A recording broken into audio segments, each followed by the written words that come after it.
v vstopnih nujnih zobozdravstvenih točkah obratujeta pravzaprav dve ambulanti. In sicer prva ambulanta je tista, ki je za klinično zdrave paciente, ki ne kažejo suma okužbe, in tista druga, ki je namenjena pacientom, ki kažejo znake okužbe ali pa so imeli pozitiven stik z okuženo osebo. V teh ambulantah obravnavamo res nujna zobozdravstvena stanja. Torej, včasih so pacienti hodili v ambulanto tudi zaradi zlomljenih protez, skelečih bolečin, mogoče občasno tiščoče bolečine, ali pa da so zamenjali zdravilo v zobu.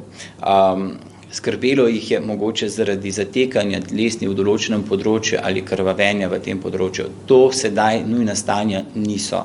In resnično bi prosil, da pacienti zaradi teh stanj ne hodijo v te ambulante, kajti tukaj so ljudje, ki so resno bolni in resnično potrebujejo našo pomoč.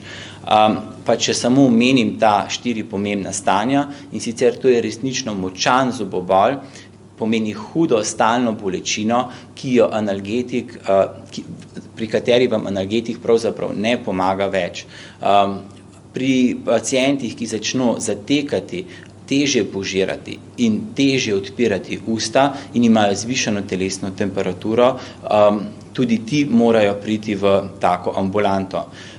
Če pride do večje krvavitve, ki se sama po sebi ne zaustavi, in pa seveda v teh ambulantah bomo poskrbeli tudi za poškodbe v področju zob, kar pa ponovno seveda ne pomeni, da če se vam zob odkruši ali če vam izpade plomba, da vas bomo v teh ambulantah oskrbeli.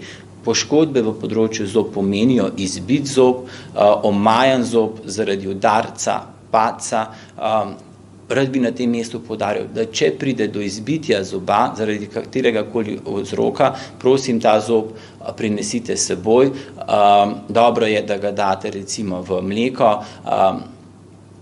in ga prinesete s sabo.